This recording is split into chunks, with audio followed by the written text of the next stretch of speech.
ईबीसीएल में part B जो है वो बेसिकली पढ़ना शुरू किया था, जो हमारा था कंपटीशन एक्ट। लेकिन उस कंपटीशन एक्ट को समझने के लिए हमें जरूरत थी किसकी? उसके लिए हमें जरूरत थी कंज्यूमर प्रोटेक्शन एक्ट की जानने की, जो हमारा था पार्ट सी में। तो हमने जो एक पूरा का पूरा यूनिट बनाया और उसका नाम दिया एक्ट रिलेटेड टू कंज्यूमर। और जब हम ये बात करते हैं एक्ट रिलेटेड टू कंज्यूमर, इसका मतलब है कि कंज्यूमर से रिलेटेड जितने भी एक्ट होंगे हम एक जगह पढ़ रहे हैं। ऐसा हम इसीलिए कर रहे हैं ताकि हम चीजों को किस में समझ पाएं, सीक्वेंस में जो है वो जान पाएं। ऑल्दो इसमें से एक ये है पार्ट बी में, ये है हमारा पार्ट सी में, और ये जो है वो इसी के साथ आपका जुड़ा हुआ है। इसलिए हम लोगों ने सोचा कि इसको कैसे लेकर के चलते हैं, एक सीरीज में लेके चलते हैं। सबसे पहले हम लोगों ने जो है वो इसमें डिस्कस किया था कि जब भी हमें आजादी मिली थी, और कब मिली थी आजादी? जब हमें आजादी 1947 में आजादी मिलने के बाद हमने कहा कि हमें देश का विकास करना है। तो अगर हमें देश का विकास करना है तो विकास के लिए सबसे जरूरी चीज है कि हम ज्यादा से ज्यादा चीज अपने देश में बनाएं और उन चीजों को क्या करें, इस्तेमाल करें। चीजें तब ज्यादा बनेगी जब उसका हम क्या करेंगे, यूज करेंगे।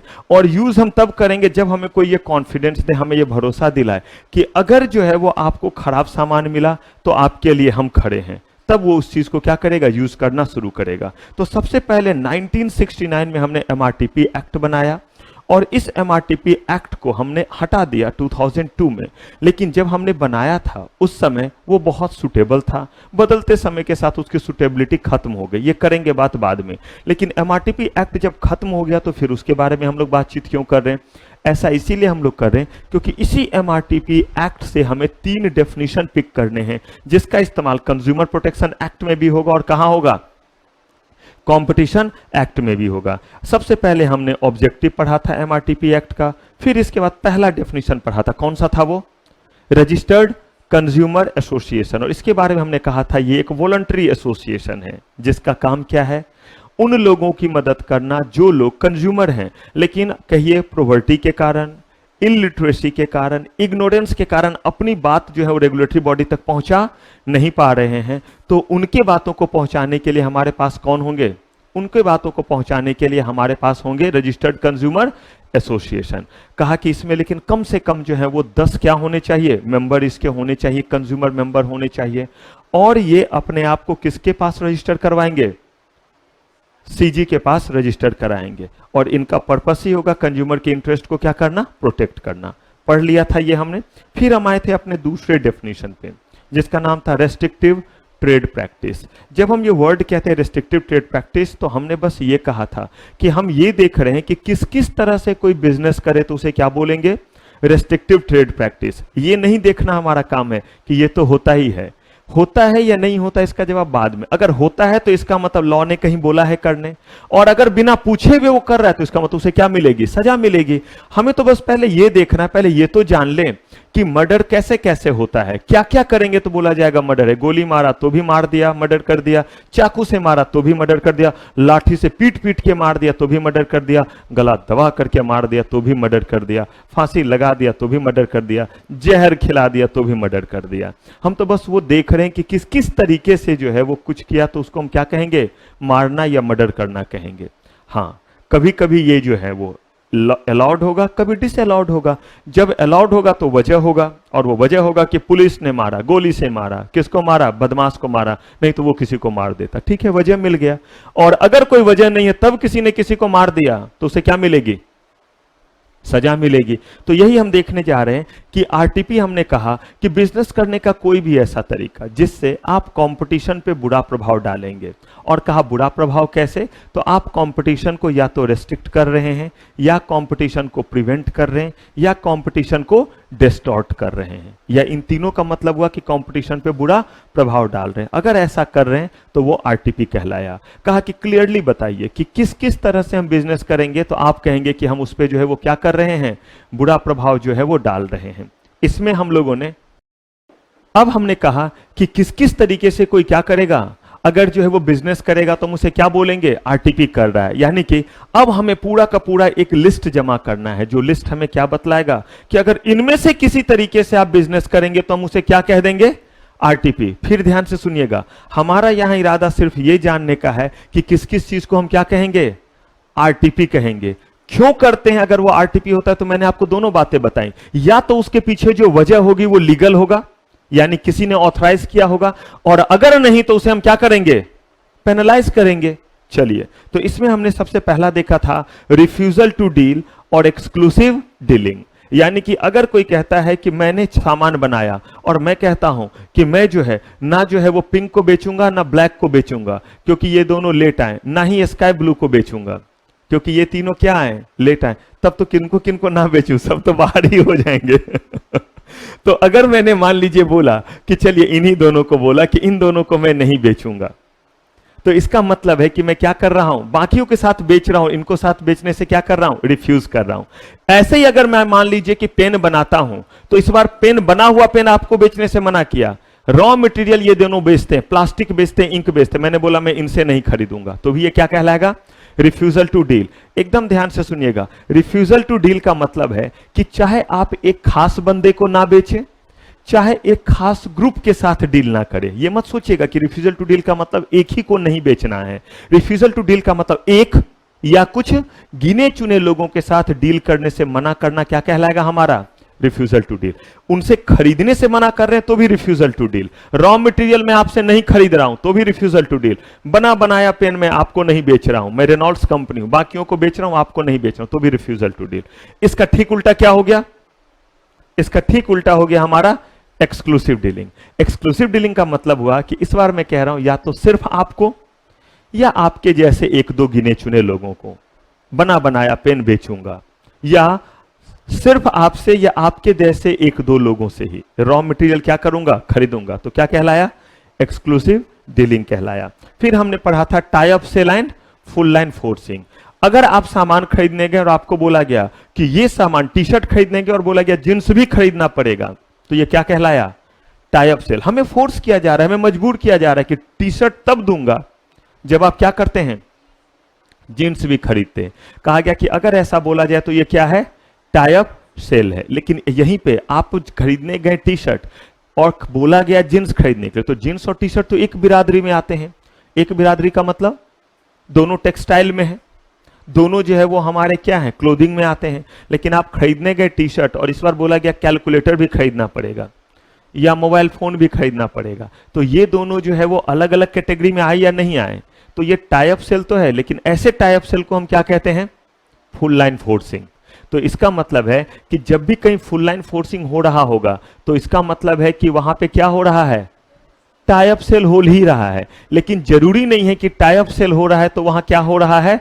Full line forcing. क्योंकि टाई अप सेल का मतलब क्या हो गया कि कोई भी सामान खरीदना आपके लिए क्या रखा गया? कंपल्सन। लेकिन फुल लाइन फोर्सिंग तब कहलाएगा कि खरीदने के लिए जो सामान कंपल्सन में रखा गया है वो, और जो सामान आप खरीदने गए हैं, ये दोनों ही सामान क्या है? अलग अलग बिरादरी में आते हैं। क्लियर है? हमने एग्जाम्पल भी लिया था। फुल लाइन फोर्सिंग हो गया कि किसी बच्चे को जो है वो फर्स्ट डिवीजन आया है, तो अगर कोई बच्चा फर्स्ट डिवीजन है तो वो पास है या नहीं? तो टाई अप सेल हमारा पास, और फुल लाइन फोर्सिंग क्या है? First division. लेकिन अगर मैं बोलूं कि ये पास हैं, तो क्या ये क्लियर है कि ये फर्स्ट डिवीजन होंगे? हो भी सकते हैं और नहीं भी हो सकते हैं। तो बिल्कुल, अगर कहीं जो है वो आपका टाई अप सेल हो रहा है तो आप ये नहीं कह सकते कि फुल लाइन फोर्सिंग हो रहा है। हो सकता है टी शर्ट के साथ जींस बोल रहा है खरीदने, लेकिन अगर कहीं फुल लाइन फोर्सिंग हो रहा है तो वहां क्या हो रहा है? Tie up sale. क्योंकि टाई अप सेल कहता है कुछ भी अगर साथ में खरीदने के लिए बोला तो क्या कहलाएगा?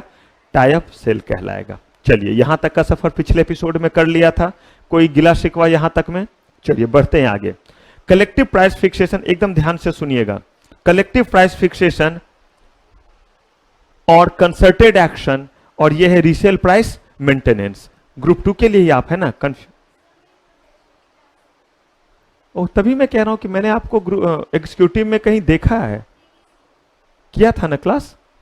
प्रोफेशनल कौन सा है अभी आपका? मॉड 1 में है, मॉड 2 में? बोथ है। तो बोथ 1:30 बजे से मेरी क्लास शुरू होगी। हाँ, वो आप टैक्स की है, तब तक यहां बैठे रहिए और उसके बाद इस रूम में आपकी जो है वो टैक्स की क्लास जो है वो शुरू होगी, बगल वाले रूम में। और उसके बाद मेरी क्लास शुरू होगी 1:30 से। ग्रुप 2 भी है ना आपका? ग्रुप 2 में मैं ही मिलूंगा सारे सब्जेक्ट में, इसीलिए मैं कह रहा हूं कि ये चेहरा देखा हुआ लग रहा है एग्जीक्यूटिव में, फिर भी मैंने बोला कि शायद ना क्लियर हुआ हो। चलिए आइए, तो अब हम शुरू करते हैं कलेक्टिव प्राइस फिक्सेशन और कंसर्टेड एक्शन। एकदम ध्यान से सुनिएगा, ध्यान से चीजों को समझिएगा।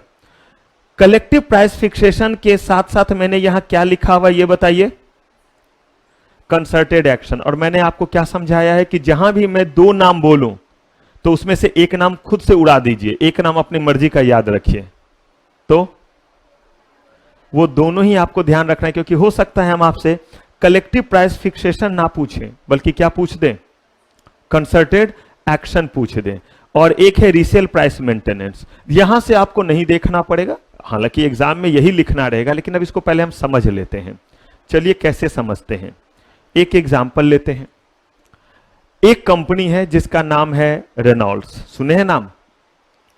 एक कंपनी है जिसका नाम है लिंक, सुने हैं नाम। एक कंपनी है जिसका नाम सेलो, सेलो ये भी पेन बनाती है। ये तीनों कंपनी जो है वो पेन बना रही है, और ये तीनों के तीनों कंपनी जो है वो पेन बना करके बेचती है। आप जब दुकान में जाएंगे तो इनका लोअर से लेकर के हायर रेंज तक आपको मिलेगा। और लोअर से लेकर के हायर रेंज तक के मिलने का क्या मतलब है, लोअर से लेकर के हायर रेंज के मिलने का मतलब यह है कि इनके 5 रुपए वाले पेन भी आते हैं, और इनके 5,000 या लाख रुपए वाले भी आते होंगे। मैं गरीब आदमी, ज्यादा बड़ा नाम नहीं जानता, लेकिन इनके बड़े बड़े रेंज आते हैं, जिसमें जो है वो डायमंड स्टडेड, तो दिस स्टडेड, तो दैट स्टडेड, बड़े सारे चीज डाल करके, यानी इनके छोटे रेंज से लेकर के बड़े रेंज के। 10 रुपए का इनका पेन आप देखिएगा कि 10 रुपए का एक ही जैसा क्वालिटी रहेगा।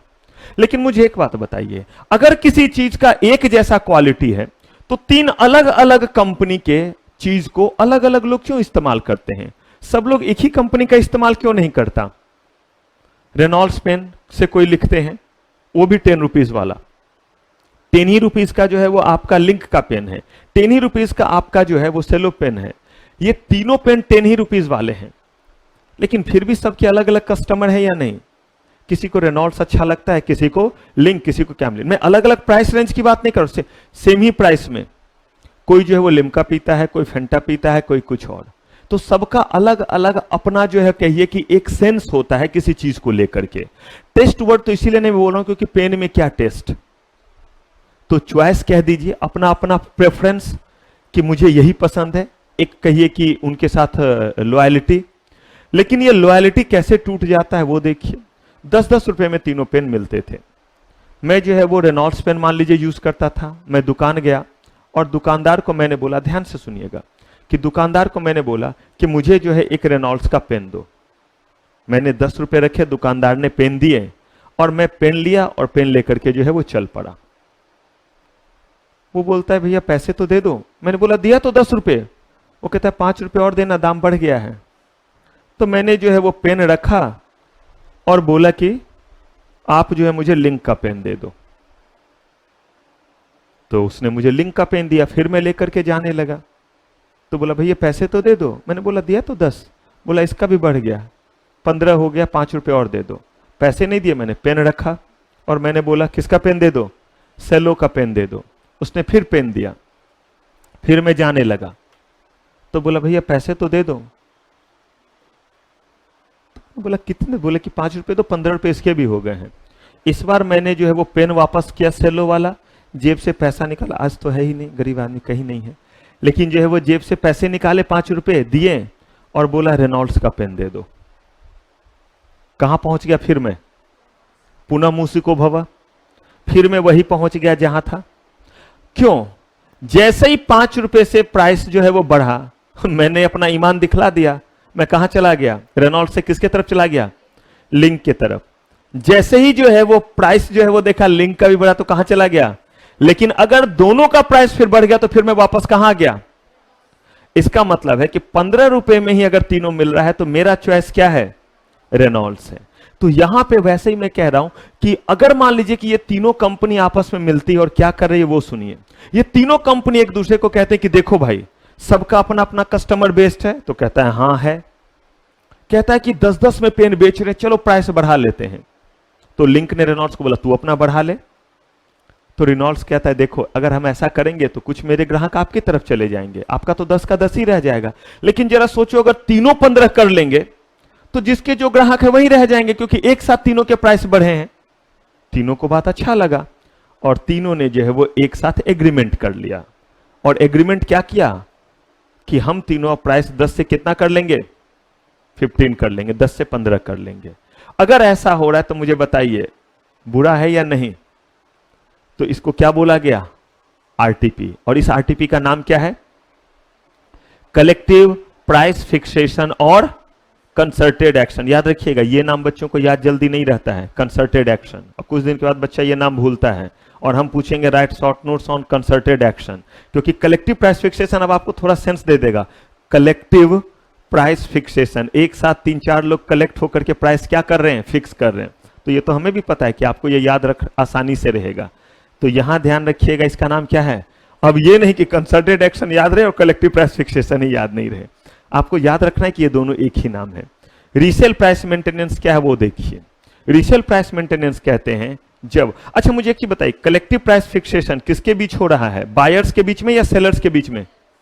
सेलर कौन है, रेनॉल्ड्स, लिंक और सेलो, ये तीनों सेलर ही तो हैं। जो बेचे वो क्या कहलाया, सेलर कहलाया। तो सेलर के बीच में एग्रीमेंट हुआ। रीसेल प्राइस मेंटेनेंस जो आपका होता है वो सेलर और बायर के बीच में होता है। आप कहिएगा ये क्या चीज है। अब देखिए मैं हूं रेनॉल्ड्स कंपनी और मैंने जो है वो पेन जो है बनाने के बाद पेन टोकरी में लूंगा। मैं रेनॉल्ड्स कंपनी हूं, कभी लक्ष्मी नगर, कभी पटेल नगर, कभी जिया सराय, कठवड़िया सराय, कभी जो है वो आपका मुखर्जी नगर, इन जगहों पे जहां बच्चे रहते वहां जाकर के टोकरी में बेचूंगा पेन। रेनॉल्ड्स के पेन ले लो, पेन ले लो, अच्छे चलने वाले पेन ले लो। कैसे बेचूंगा, मैं रेनॉल्ड्स कंपनी, मैंने पेन तो बना लिया, अब क्या करूं, ठीक है, लेकिन कैसे जाऊं, सीधे मैं पेन पहुंचाऊं एंड यूजर तक? मैं बेच रहा हूं डिस्ट्रीब्यूटर को, ऐसा ही होता है ना। डिस्ट्रीब्यूटर को दिया, डिस्ट्रीब्यूटर को मैंने बोला कि देख भाई ये पेन जो है एक प्राइस मैंने उसको फिक्स कर दिया और बोला कि ये प्राइस जो है वो आपको मेंटेन करना है, इतने में ही पेन बेचना है। किसको बोल दिया, डिस्ट्रीब्यूटर को, ठीक है। अब डिस्ट्रीब्यूटर क्या कर रहा है वो देखिए। क्या डिस्ट्रीब्यूटर जो है वो गली गली घूम के पेन बेचता है?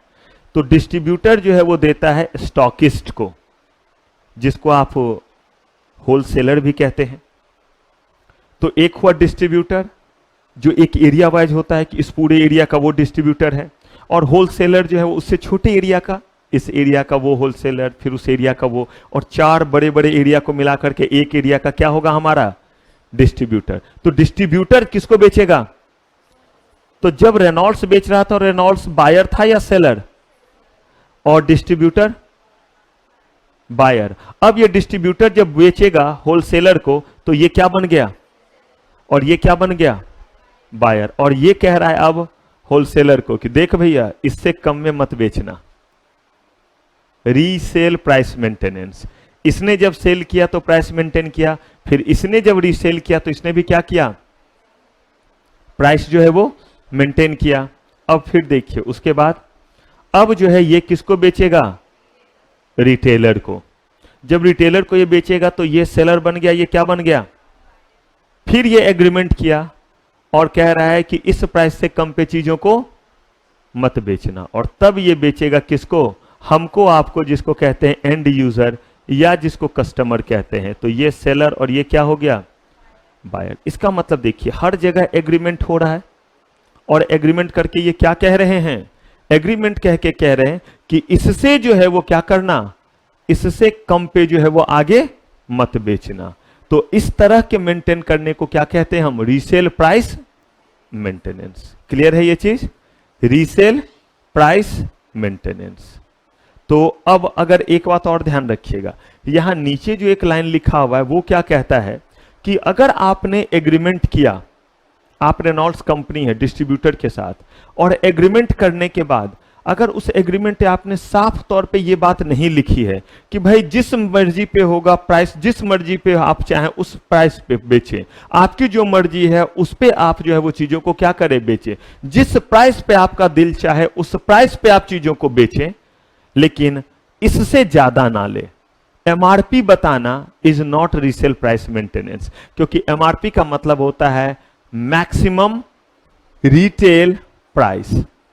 तो मैक्सिमम रिटेल प्राइस अगर आप बताते हैं तो वो कहीं भी किसी भी तरीके से क्या नहीं है, कहीं भी किसी भी तरीके से जो है वो कहिए कि रीसेल प्राइस मेंटेनेंस नहीं है, क्योंकि आपने ये थोड़ा ना बोला कि इस प्राइस पे बेचो, आपने तो कंज्यूमर को प्रोटेक्ट करने के लिए बस बोला है कि किसी से इससे ज्यादा प्राइस मत लेना। लेकिन अगर आपने साफ तौर पे ये आजादी नहीं दी है किसको, अपने जो है वो बायर को, कि आप आगे जिस प्राइस पे बेचना हो बेचना, तब तक ये आपका रीसेल प्राइस मेंटेनेंस कहलाएगा। यानी अगर मैं आपको सामान बेच रहा हूं, आप डिस्ट्रीब्यूटर हैं, तो मेरे और आपके एग्रीमेंट पे ये वर्ड लिखा हुआ होना चाहिए कि you can sell it at any price as per your wish up to this price.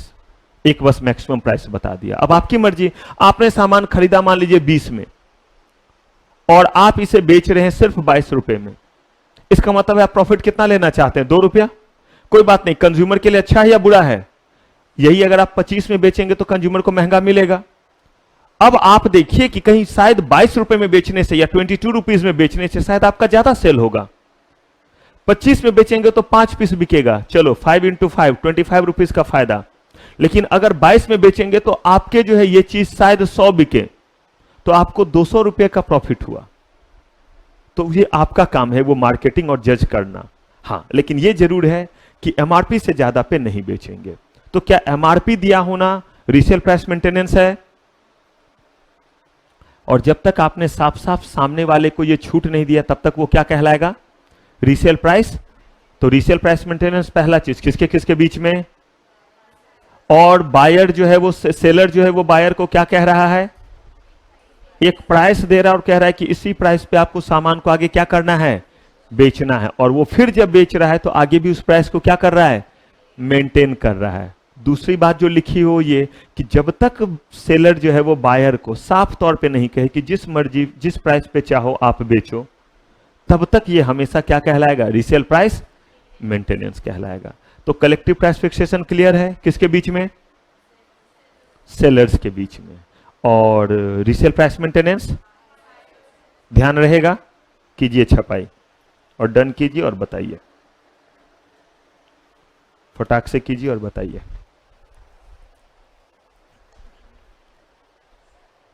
हाँ, ये नहीं, ये अभी लिखना है।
डन।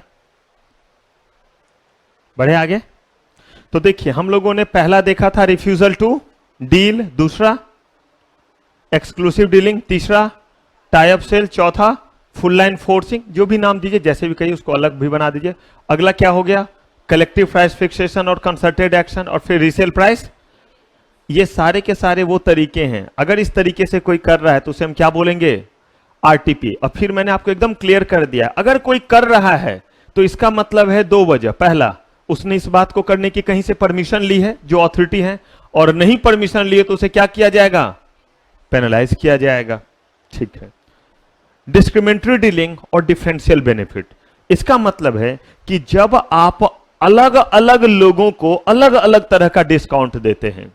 अब आप कहिएगा सर ये तो खूब होता है मार्केट में, मैंने तो पहले ही बोला आरटीपी के केस में अगर कोई करता है तो या तो परमिशन मिली हुई है, और परमिशन तब मिला होगा जब उसने कुछ रीजन दिया होगा, और नहीं तो फिर उसको हम पेनलाइज करेंगे। जब आप एक ही सामान को अलग अलग लोगों को अलग अलग रेट पे बेचते हैं और अलग अलग उनको क्या प्रोवाइड करते हैं, कंसेशन प्रोवाइड करते हैं, तो उसे हम क्या कह देते हैं, उसे हम कह देते हैं डिस्क्रिमिनेटरी डीलिंग, जिसका मतलब होता है भेदभाव करना, डिस्क्रिमिनेशन भेदभाव, और डिफरेंशियल बेनिफिट अलग अलग लोगों को अलग अलग फायदा देना। बड़ा छोटा सा है, ये भी बड़ा छोटा सा है। Territorial allocation, restriction on output, इसका मतलब है कि जब आप कहते हैं कि एक पर्टिकुलर इलाके में हम सामान नहीं बेचेंगे या एक पर्टिकुलर इलाके में इतना ही सामान देंगे, एकदम ध्यान से। अब आप कहिएगा सर ये तो पूरा लॉजिकल चीज है, हम सारे जगह कैसे सामान पहुंचा दें, मेरा कंपनी ही छोटा सा है या छोटा सा हम प्रोपराइटर हैं, हम जो सामान बेचते हैं वो इतना ही हम बनाते हैं कि हम लक्ष्मीनगर तक ही बेच पाएंगे,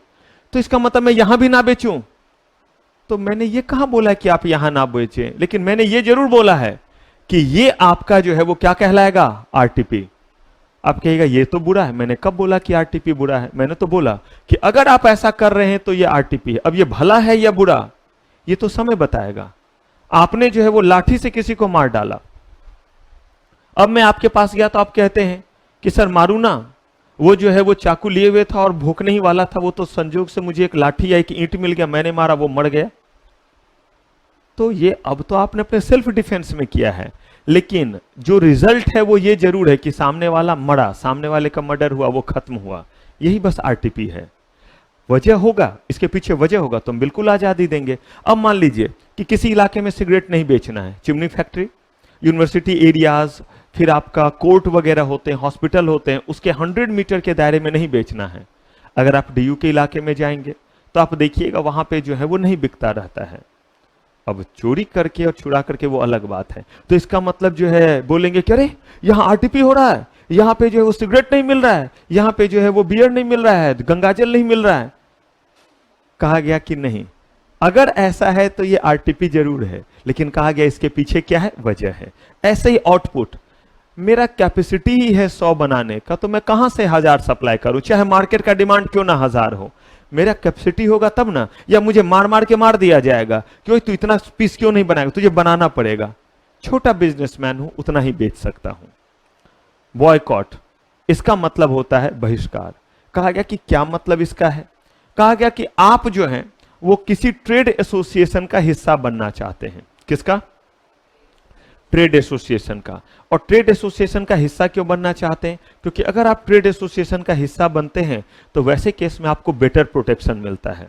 मैं आपको एग्जांपल देता हूं, आप देखते होंगे, सुनते होंगे, ट्रक एसोसिएशन वालों का जो है यूनियन होता है, ट्रक चलाने वालों का, जेठमला पगला दीवाना वाला ट्रक। ऐसे ही आपका जो है वो ऑटो वालों का एसोसिएशन, बैटरी रिक्शा वालों का एसोसिएशन। कभी कभी बैटरी रिक्शा वाला उसके साथ कुछ हो जाए तो पूरा का पूरा ये उतरते हैं धरना पे। ग्रामीण सेवा वाला जो ऑटो होता है उसका एसोसिएशन। आखिर ये एसोसिएशन बना के करते क्या है, मजदूरों का एसोसिएशन। कह रहे हैं ये एसोसिएशन बना करके अपने बातों को इफेक्टिव तरीके से रखते हैं, क्योंकि हमारे देश में जब तक चीज हाईलाइट ना हो, जब तक चीज पे शोर ना मचे, तब तक कोई उसकी कदर नहीं करता और कोई देखने वाला नहीं होता है। अभी यही उन्नाव केस, अगर आप कहीं न्यूज वगैरह सुनते होंगे तो इस केस में अभी देखिए सुप्रीम कोर्ट खुद से इन किया और सीधा मामला जो है वो डिस्ट्रिक्ट कोर्ट से सुप्रीम कोर्ट पहुंच गया, सीधे सुप्रीम कोर्ट सुनवाई कर रहा है। एक दिन में फैसला दिया कि 25 लाख रुपए यूपी गवर्नमेंट को जाकर के देना है, जो विक्टिम है उनके घर वालों को, और कल दे भी दिया गया। कमाल की बात, हम तो यहां तभी तो कंज्यूमर प्रोटेक्शन एक्ट ये सब बनाए कि तारीख पे तारीख, तारीख पे तारीख। क्यों? मीडिया में शोर मचा, हर दिन मीडिया में यही दिखलाया जा रहा है कि ट्रक से जो उसके परिवार के सारे लोग जो गाड़ी में जा रहे थे, उस गाड़ी पे ट्रक चला दिया गया। जो विक्टिम थे वो भी शायद ही बच पाए, वेंटिलेशन पे हैं। परिवार के जो है लगभग सब मर ही चुके हैं, सिर्फ मदर बची हुई है क्योंकि फादर पहले ही जो है वो मर चुके। मतलब उनको भी जो है जैसे तैसे करके ही मतलब इल्जाम लगा करके जेल में डाल दिया गया और वहां पे मार दिया गया।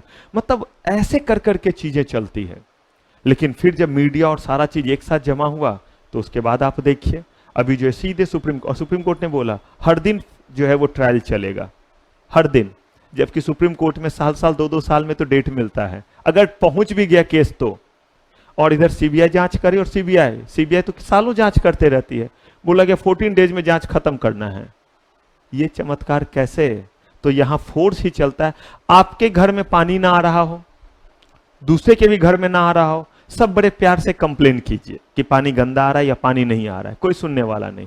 यही बाल्टी तसला लेकर के बस अपने आगे वाले रोड पे बैठ जाइए।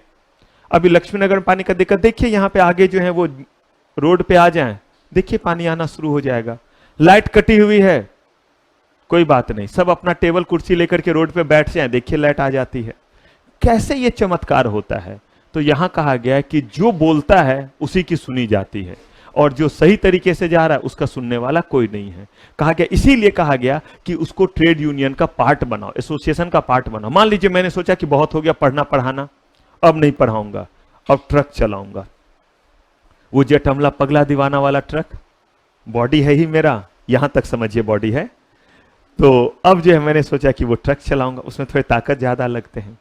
आप तो सोचिएगा भी नहीं ट्रक चलाने का, ट्रक पे चढ़ते ही आप उड़ जाइएगा, और कहीं स्पीड ज्यादा हुआ तो दूसरे ट्रक में रहिएगा। लोग पूछेंगे कि अरे आप तो उस ट्रक को चला रहे थे, आप इस ट्रक में कैसे पहुंचे?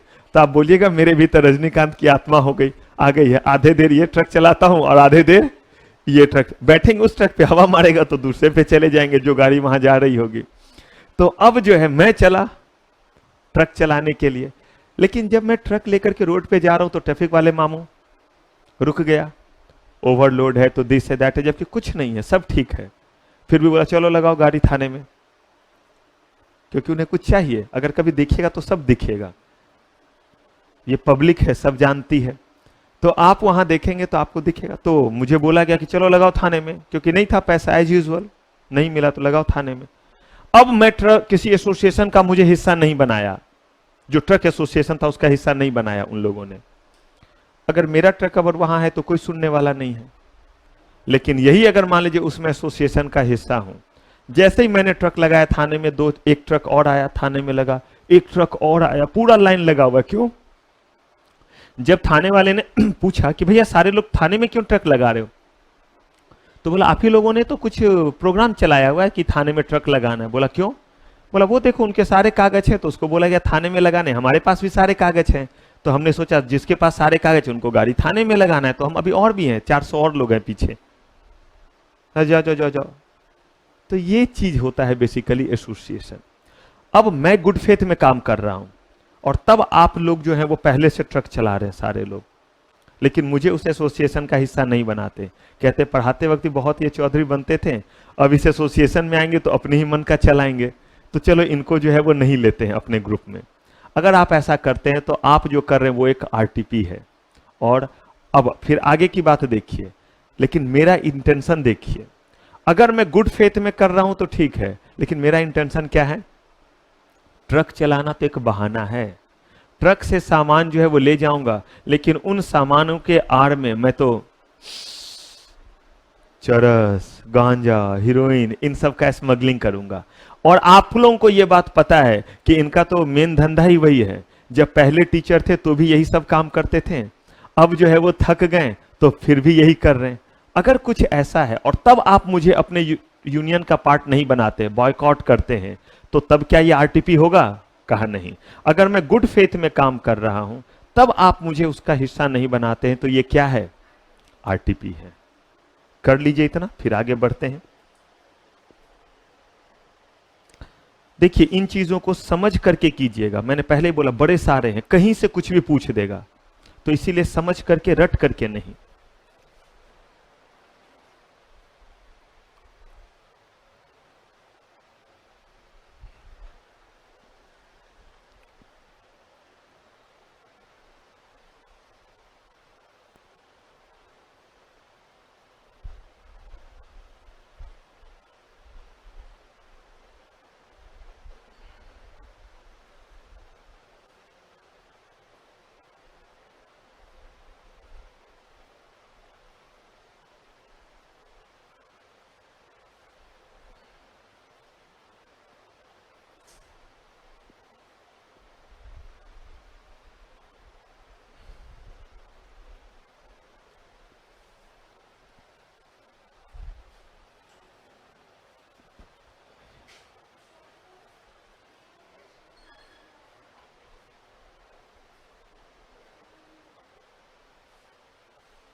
डन, बढ़े आगे। चलिए, हाँ जी, दुबले पतले ट्रक ड्राइवर हो गया। Control of manufacturing process. चलिए मैं एक गेम देता हूं आपको, ये जरा आप खुद से एक बार समझिए। इंग्लिश ही तो लिखा हुआ है, एक बार जरा खुद से आप समझ के देखिए कि ये जो लिखा हुआ है क्या आप समझ पा रहे हैं। मैं बताऊंगा, लेकिन बस मैं आपको ये बताना चाहता हूं कि एग्जाम में एज इट इज लिख देना है, मार्क्स आ जाएंगे। लेकिन जब इंटरव्यू या अगर कहीं इससे केस लॉ पूछा, तब तभी जो है गाड़ी आगे बढ़ेगी, जब आपको क्या रहे, क्लैरिटी रहे। अब आप देखिए कि बिल्कुल इंग्लिश में वर्ड, इंग्लिश में चीज लिखा हुआ है, लेकिन फिर मैं बताऊंगा और आप खुद से, मैं पूछूंगा भी नहीं, चलिए आप खुद से समझिए और फिर मैं समझाना शुरू करता हूं और आप जरा कोरिलेट कीजिएगा कि क्या आप यही चीज समझ गए थे या यही क्लैरिटी आ गई थी कि ये क्या कह रहा है। खेल लें ये गेम। चलिए, समय दिया मैंने, 1 मिनट का टाइम दिया इसको समझने के लिए। समझिए जरा खुद। मैं बाहर हूं, मैं पिक्चर से बाहर।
बताइए, पढ़ लिया? मैं कुछ नहीं पूछ रहा हूं। अब मैं जो आपको एग्जाम्पल दे रहा हूं वो जरा देखिएगा। मैं कुछ आपको बताना चाह रहा हूं, फील कराना चाह रहा हूं बेसिकली, कि हम चीजों को पढ़ते। पढ़ लिया आपने? अब देखिए इसमें जो चीज लिखा हुआ है, ऐसा नहीं कि आपको इसका मतलब समझ में नहीं आया। Prohibiting manufacturer from purchasing raw material from parties other than approved by buyer. इसका हिंदी ट्रांसलेशन तो हम कर देंगे, नहीं कर देंगे कि मैन्युफैक्चरर जो है वो प्रोहिबिट कर रहा है परचेज करने के लिए रॉ मटेरियल उस बायर से जिसको वो कह रहा है, उसके अलावा किसी से खरीदने के लिए। Prohibiting manufacturer from enlarging production, production नहीं बढ़ाएगा और कैपेसिटी इंक्रीज नहीं करेगा बिना क्या लिए हुए, बायर से अप्रूवल लिए हुए। और मैन्युफैक्चरर को restricting manufacturer to install machine, manufacturer को जो है नई मशीन लगाने से क्या कर रहा है। ठीक है भाई, बहुत अच्छा ट्रांसलेशन हमने किया, ताली बजनी चाहिए। तो वो तो हमने कर लिया, लेकिन ये है क्या? तो देखिए, हम जब एग्जाम देते हैं और जब हम चीजों को पढ़ते हैं तो हम इसीलिए बाद में परेशान होते हैं और एग्जाम हमारा रुकता है और हमें लगता है कि हम कैसे इतने चीज को कर पाएंगे। उसका वजह है कि हमने इसको ऐसे पढ़ लिया। मुझे बताइए, कोई रॉकेट साइंस है? कोई ऐसा वर्ड है जो आपको समझ में नहीं आ रहा है? इसमें एक भी ऐसा वर्ड जिसका मीनिंग ना पता हो? तो सेंटेंस को ट्रांसलेट तो आपने कर दिया, लेकिन ऐसे ऐसे चीज को जब आप ट्रांसलेट करके रखेंगे और जब जरूरत पड़ेगी तो आपको ये ध्यान नहीं आएगा। रीजन ये है कि इसका सेंस ही नहीं पता चल रहा है कि ये कर क्या रहे हैं। अब देखिए सेंस पता चलेगा। हम पढ़ रहे हैं आरटीपी अब मेरे अंदाज से चलिए, हम पढ़ रहे हैं आरटीपी और हम देख रहे हैं कि किस किस तरह से बिजनेस करेगा तो उसको क्या बोला जाएगा, आरटीपी। अब देखिए एग्जाम्पल,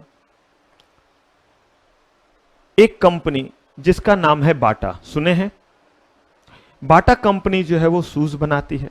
आजकल तो कमाल कर रही है बाटा, एक से एक महंगे महंगे शूज में आ गई है। जबकि पहले बाटा ट्रेडिशनल फॉर्मल शूज बनाती थी, ट्रेडिशनल फॉर्मल शूज लेदर के, स्पोर्ट्स शूज वगैरह बहुत कम, एक पावर जैसा उसका रहता था, अदरवाइज ज्यादातर वो किसमें थे, फॉर्मल शूज में। तो बाटा कंपनी ने जो है शूज बनाया, लेकिन बाटा कंपनी क्या कर रही है वो देखिए। बाटा कंपनी कंप्लीट शूज नहीं बना रही है, और वो क्या कर रही है, उन्होंने कानपुर के 2-3 जॉब वर्कर को, एकदम ध्यान से सुनिएगा क्योंकि एक तो वैसे ही ध्यान से सुनना है, दूसरा मैं कुछ आपको एक्सपेरिमेंट करके दिखा रहा हूं कि क्या अंतर है चीजों को समझने में और ध्यान कैसे रखना आसान हो जाएगा। तो बाटा कंपनी के पास ऑर्डर आया, इतने इतने शूज चाहिए। बाटा कंपनी कंप्लीट शूज नहीं बना रही है। बाटा कंपनी ने कानपुर के 2-4 वेंडर को बोला कि आप हमें इस क्वालिटी के लेदर का अपर सरफेस बना करके दीजिए, इतने इतने नंबर का, ब्लैक लेदर का इतना, ग्रीन का इतना, येलो का इतना, जो भी लेदर आता हो, लेकिन पूरा तैयार करके नहीं, कंप्लीट नहीं, सिर्फ क्या, अपर, शूज के अपर पोर्शन होते हैं ना, तो ये सोल नहीं, सिर्फ क्या, ऊपर वाला अपर पोर्शन। कहा ठीक है। इस काम को कहते हैं जॉब वर्क। आप पढ़िएगा, कॉस्ट में आपको पढ़ाया जाएगा, जब अकाउंट पढ़िएगा या एफएम वगैरह पढ़े होंगे आप फाउंडेशन में, या और आएगा, उसको कहते हैं हम जॉब वर्क। जॉब वर्क का मतलब है कि हमने आपको पूरा काम नहीं दिया, हमने काम का एक हिस्सा आपको क्या किया है, दिया है। तो हमने जो आपको काम का हिस्सा दिया है वो हिस्सा है कि अपर सरफेस बना के देना है। तो मैं बाटा कंपनी और आप लोग मान लीजिए जॉब वर्कर कानपुर में हैं। अब मैं आपको क्या कह रहा हूं वो देखिए, मैंने क्वालिटी बोला कि इस क्वालिटी का मुझे लेदर चाहिए, इस क्वालिटी का स्टिचिंग चाहिए, इस क्वालिटी ये कलर चाहिए। अगर मैंने ये बोला तो क्या गलत बोला कुछ? लेकिन अब जो बोल रहा हूं वो देखिए, मैं आपको कह रहा हूं कि लेदर जो आप खरीदेंगे सिर्फ जो है वो उन्हीं लोगों से खरीदेंगे जिनसे मैं कह रहा हूं। मैं बाटा कंपनी, मैंने आपको काम दिया और मैं कह रहा हूं कि आप उसी से खरीदेंगे जिससे मैं कह रहा हूं खरीदने। मुझे बताइए ये गलत है या नहीं है? अरे भाई आप बताइए क्वालिटी क्या चाहिए, और उसमें कमी है तो मेरे ऊपर केस कर दीजिए कॉन्ट्रैक्ट ब्रीच होने का। लेकिन आप मुझे कहते हैं कि सिर्फ उसी से खरीदना, परचेजिंग रॉ मटेरियल किससे, किसी और से कह रहे, प्रोहिबिटिंग मैन्युफैक्चरर, आप है ना manufacturer job worker, from purchasing raw material other than what approved by the buyer. कौन है बायर?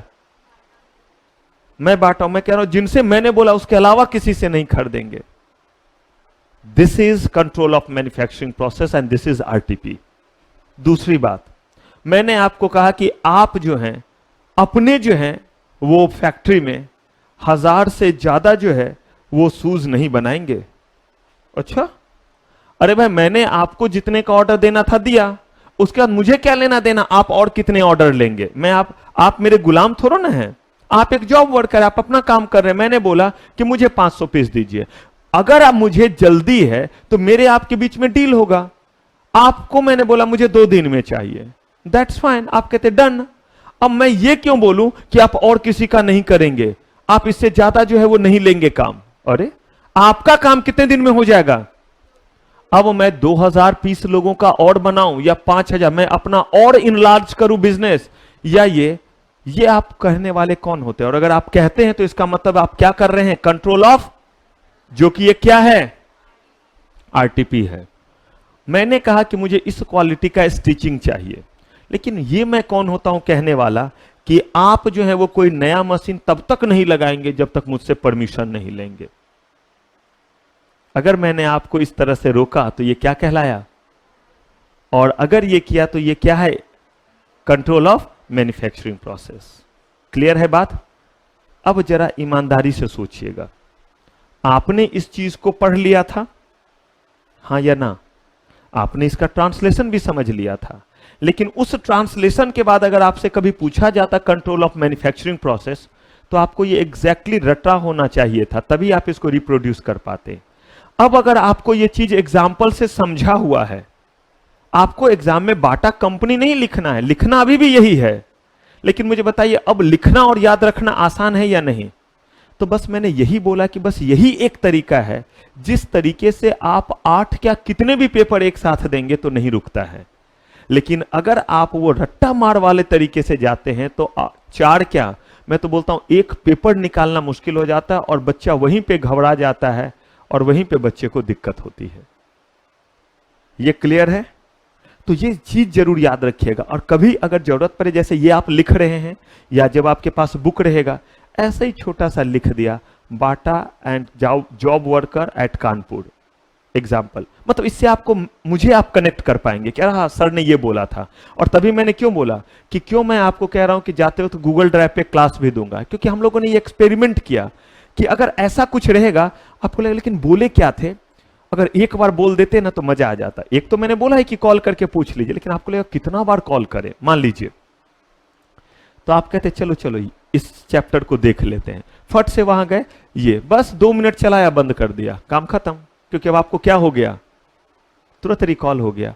अगर आप ऐसे करते हैं तो यकीन मानिए आप पूरे तरह से रैंक ला सकते हैं, या सब्जेक्ट में आप भी लाना चाहे। मैंने इसीलिए बोला क्योंकि मुझे बड़ा मजा आता है ऐसा करने में कि मेरे स्टूडेंट बोले कि सर मुझे चाहिए रैंक, कुछ कर सकते हो, लेकिन पहले बच्चे की तरफ से निकलना चाहिए। ये नहीं कि मैं पिंक को और ब्लैक को उस रूम में बंद करके पीट रहा हूं, आज ये करके क्यों नहीं आए, रैंक तुम्हें लाना ही पड़ेगा, ले धम, जैसे पापा करते थे। करोगे कैसे? नहीं तो पापा ने तो करा दिया हमें धम धम करके, लेकिन वो धम धम करके अब क्या होना चाहिए, चीजें सेल्फ जो है वो मोटिवेटेड होना चाहिए। कीजिए, इसको डन कीजिए, फिर बात करते हैं।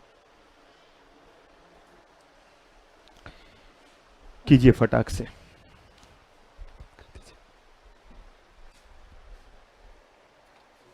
हाँ, ये वाला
डन, बढ़े आगे।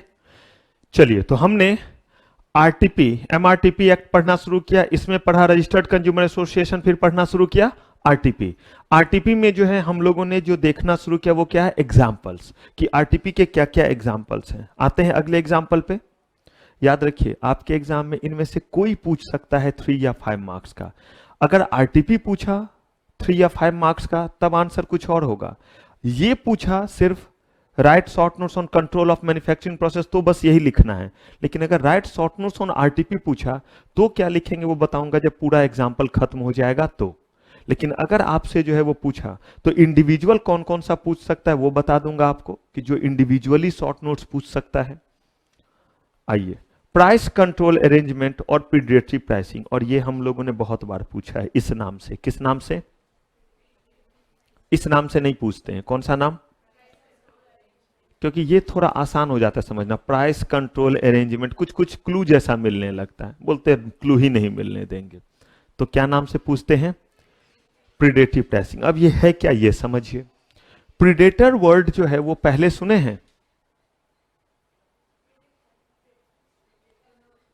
प्रीडेटर, शिकारी। प्रीडेटर होता है जो बहुत खतरनाक शिकारी होता है, उसको कहते हैं प्रीडेटर। ऐसे शिकार करता है कि जिस चीज का वो शिकार कर रहा होता है उसे पता भी नहीं चलता है कि मैं किसके मुंह में गया, किसने मेरा शिकार किया। अगर आपको ध्यान हो तो हॉलीवुड की मूवी है प्रीडेटर, वॉल्यूम 1 2 ऐसे करके 3 4 वॉल्यूम में है। मैंने एक वॉल्यूम जो है वो ऐसे ही खाते पीते कभी देखा था, खाना वगैरह खाते समय। उसमें जो है वो शिकार करता था और जो लोग होते थे उन्हें पता भी नहीं चलता था, जैसे एक साथ सारे फ्रेंड बैठे हुए हैं जंगल में, कहीं गए भटक गए, पता चला एक अजीब सा हाथ जैसा आया, वो गायब, बस गायब। और सब ढूंढे कि गया कहां, किधर गया, क्या हुआ। तो ऐसे खतरनाक शिकारी को कहते हैं प्रीडेटर। कह रहे तो प्राइस को क्यों बोल रहे हो प्रीडेटर? कहा इतना खतरनाक प्राइस है कि इसका भी एक्टिविटी उतना ही जानलेवा है। कहा क्या मतलब? कहा कि जब आप सामान को बेच रहे हैं, किस प्राइस पे?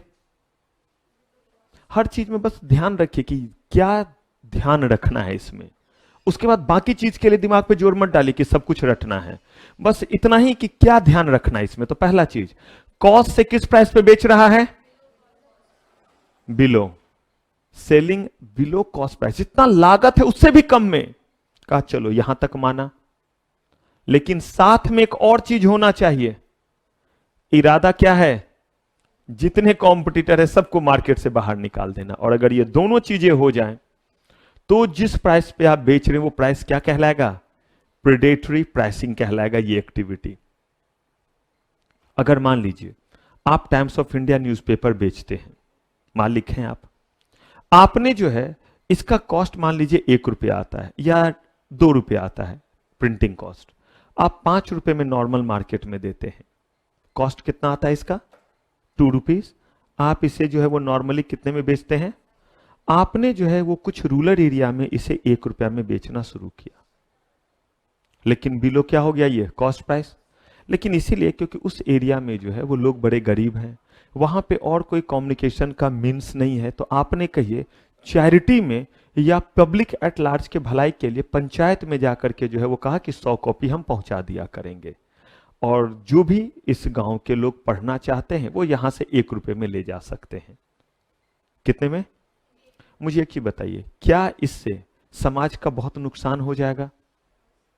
समाज में जो है वो बहुत जो है वो बुरा मैसेज जाएगा इस बात का। तो कहा कि ये जो काम कर रहे हैं इसमें इरादा ये नहीं है किसी को एलिमिनेट करना। क्यों?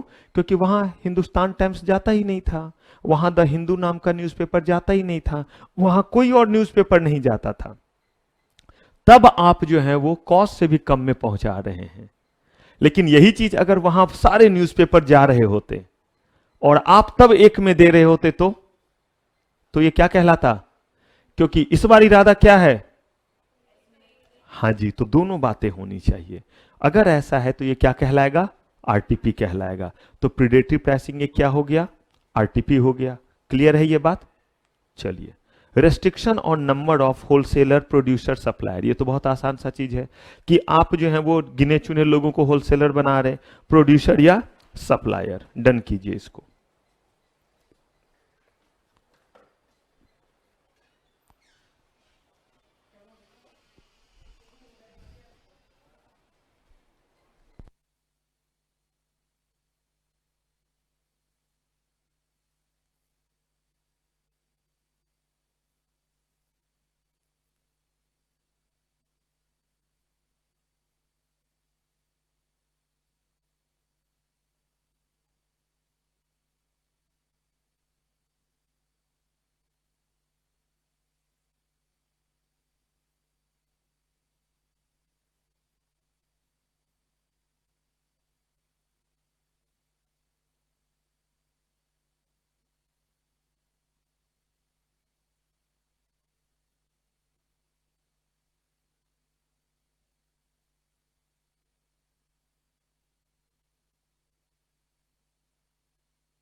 ये आपका एक महान खतरनाक आरटीपी है जिसको हम लोगों ने बिड रिगिंग के नाम से अनेकों बार पूछा है। तो ध्यान रखेंगे किस नाम से। अब ये है क्या वो देखिए, agreement as to bid, knockout agreement and bid rigging. बड़े ध्यान से समझिएगा, ये दो जगह ये क्वेश्चन पूछ देता है, एक कंपटीशन एक्ट में भी और एक यहां पे भी जो है वो शॉर्ट नोट्स में पूछ देता है। मतलब दो दो चैप्टर में जो है ये सस्पेक्टेड चीज है। दो चैप्टर अभी जो भी आप पढ़ रहे हैं ये किसी चैप्टर में पूछ सकता है, कंज्यूमर प्रोटेक्शन एक्ट में भी और किसमें, कंपटीशन एक्ट में। मतलब अब आप जो पढ़ रहे हैं वो समझिए 30 to 35 मार्क्स पढ़ रहे हैं। जिस दिन कंपटीशन एक्ट खत्म हो जाएगा समझिए 1/3 आपका सिलेबस खत्म हो जाएगा। बहुत अच्छा फील होगा आपको कि किसी भी सब्जेक्ट का 1/3। और देखिएगा एक क्वेश्चन आपको केस लॉ वगैरह हर जगह इतना कॉन्फिडेंस आएगा, बशर्ते घर में आप वो करेंगे जो आपको क्या करने के लिए बोला जा रहा है। आप देखिएगा केस लॉ लिखना सिखाऊंगा, मैं लिखूंगा और उसके बाद आप सारे केस लॉ खुद से लिख पाएंगे कि उसका तरीका क्या होता है। तो बिड रिगिंग नाम से ये ज्यादा पॉपुलर ये है क्या, ये सुनिए। गवर्नमेंट जब कोई प्रोजेक्ट लाती है तो गवर्नमेंट क्या करती है, खुद से जो है वो थोड़ा ईंट लिया, जैसे मोदी जी ईंट लेंगे, अमित शाह जी जो है वो सीमेंट का बोरी लेंगे, ऐसे ही जो है वो जो हमारे बाकी लोग उनके साथ जेटली जी और वो हैं वो लोग जो है वो बालू ले लेंगे, कुछ लोग पानी ले लेंगे और ये लोग खुद से जो है वह सीमेंट बालू सब मिलाते हैं और नया नया प्रोजेक्ट सब शुरू करते हैं, सब बना देते हैं, ब्रिज हो ये सारा कुछ खुद बना देते हैं, रोड वगैरह जो है वो खुद से, गडकरी जो है वो खुद से जो है उतरते हैं वो और नेशनल हाईवे बनाना शुरू कर देते हैं, थोड़ा सा अलकतरा लेते हैं, बिछाते हैं, बनाते हैं। क्या वो ऐसे करते हैं? तो वो करते क्या है, वो टेंडर जो है वो इशू करते हैं और बजाफ्ता पेपर वगैरह हर जगह निकलता है कि आइए और आप अपना टेंडर फाइल कीजिए, जिसमें वो बताते हैं कि हमारा क्वालिटी जो है वो ये रहेगा। स्टैंडर्ड बता दिया कि इस स्टैंडर्ड का चीज क्या होना है, बनना है। उन्होंने बता दिया कि इतने दिन में बनना है, डेज बता दिया, क्वालिटी बता दिया, टाइम बता दिया, सब कुछ बता दिया। अब लोगों को कहते बिड करो। मुझे एक ही बताइए, जो लोग अब वहां जा रहे हैं बिड करने के लिए, वो क्या जितना कॉस्ट आता है उतना ही पे बिड करते हैं? मान लीजिए कि आप जो है वो कोई ब्रिज बनाने जा रहे हैं या गवर्नमेंट ने बोला तो आप जो है वो कम्युनिटी हॉल का बिड आया, आप गए बनाने के लिए, उसमें लागत है 100 करोड़ का। कितना? क्योंकि जिस क्वालिटी का आपने बोला उस क्वालिटी के अकॉर्डिंग घर और ये चीज, ये तो ऐसा होता है कि क्वालिटी पे डिपेंड करता है। यहीं पे जो है ये फ्लोर हटाइए और वुडन फ्लोरिंग कर दीजिए, कॉस्ट देखिए आपका जो है वो डबल हो जाएगा। जितने में जो है वो तकरीबन 10 कमरे में जो है वो बन जाता फ्लोर, उतने में एक कमरे में भी नहीं होगा। फॉल्स सीलिंग जो कराते हैं, आप क्वालिटी से इंप्रूव कर दीजिए, जितने में हमारे पूरे इंस्टीट्यूट में हो गया उतने में शायद आपके वॉशरूम में भी ना हो। डिपेंड करता है आपने कैसा चीज चुना हुआ है। तो जो क्वालिटी और स्पेसिफिकेशन दिया उसके बेसिस पे लागत अगर 100 करोड़ का आता है तो जो कॉन्ट्रैक्टर होते हैं वो जो है वो चैरिटी के लिए कॉन्ट्रैक्टर बने या इसमें प्रॉफिट भी एलिमेंट डालते हैं? तो अब कोई प्रॉफिट एलिमेंट मान लीजिए 10 करोड़ डाला, कोई 9 करोड़ डालेगा, ये मत कहिएगा सर मिलावट करेगा तो 100 करोड़ से भी कम में हो जाएगा। नहीं, पहले सही चीज लेंगे ना, गलत चीज हम कैसे पढ़ सकते हैं? तो 100 करोड़ तो सबको कॉस्ट आएगा। अब डिपेंड करता है कि जो अपने प्रॉफिट मार्जिन को जितना कम करेगा, कॉन्ट्रैक्ट किसको मिलेगा? जो सबसे कम बोलेगा उसको मिलेगा, जो सबसे ज्यादा बोलेगा। जब आप नीलामी में चीज खरीदने गए हैं तो सबसे ज्यादा बोलने वाले को मिलेगा, लेकिन जब आप जो है वो कॉन्ट्रैक्ट लेने के लिए गए हुए हैं तो जो सबसे कम बोलेगा उसको मिलेगा। अब देखिए करते क्या है, मान लीजिए आप सारे लोग जो हैं वो कॉन्ट्रैक्टर, ठेकेदार, वैसे आपको सूट नहीं कर रहा है आप लोगों के हेल्थ को, लेकिन फिर भी आप लोग क्या बन गए? आप लोग जो है वो छुटकन की महाभारत, सब लोग क्या बन गए? कॉन्ट्रैक्टर बन गए, ठेकेदार बन गए। ठीक है, आप जो है वो ऐसे देखने में दुबले पतले जो है वो छुटकन की महाभारत, लेकिन आपका किडनी जबरदस्त चलता है। आप पांचों ने क्या किया वो सुनिए। आप पांच कहते हैं कि अगर हम ऐसे बिड करने के लिए जाएंगे तो हमें नुकसान होगा। तो आपने आपस में जो है वो एग्रीमेंट कर लिया, चाहे ओरली किया, लिख करके किया, जैसे भी किया, आपस में जो है वो एग्रीमेंट कर लिया कि एक काम करो, इस बार जो है हमारे ब्लैक चले जाते हैं, अगले बार जो है आप लोगों ने तय किया पिंक चले जाएंगे, अगली बार फूल पत्ती ब्लैक चले जाएंगे। अगली बार जो है वो पिंक चले जाएंगे, अगली बार जो है हमारे ट्रक ड्राइवर दुबले पतले चले जाएंगे, ग्रीन चले जाएंगे। अब एक चीज मुझे बताइए, आपने ऐसा इसीलिए किया ताकि आपस में कंपटीशन ना हो। मुझे एक चीज बताइए, गवर्नमेंट को नुकसान या नहीं? क्योंकि आप सारे लोग अलग अलग पहुंचिएगा तो क्या कीजिएगा, कोई बोलेगा मान लीजिए 120 तो कोई 119, कोई 118, 115, लेकिन आपने आपस में एग्रीमेंट कर लिया और क्या बोला, बिड रोटेशन। इसका मतलब है बिडर टेक्स टर्न्स विनिंग। ये उसके क्या है, टाइप्स हैं, किसके, बिड रिगिंग के, कि बारी बारी से हम लोग, एक इस बार का कॉन्ट्रैक्ट में, अगली बार का आप। ठीक है। और सुनिए अगला तरीका, आपने कहा कि नहीं ऐसे जाएंगे तो गवर्नमेंट को कहीं शक ना हो, तो चलो सब चलते हैं। और जब बोली लगनी शुरू होगी तो आप सब एक एक करके उठ जाते हैं और ये बैठे रह जाते, क्योंकि आप लोगों में बात हो चुकी है। इसको बोलते हैं बिड सपरेशन, जिसमें बिडर्स ऑप्ट आउट ऑफ, जैसे कि सदन में कुछ आते ही नहीं है, जैसे बिल पास होना था, कुछ आए ही नहीं पार्लियामेंट में, लोकसभा समझते हैं ना, जो सेशन में हमारा जब रहता है तो जो वहां एमपी है आए नहीं, तो वो हो गया बिड रोटेशन।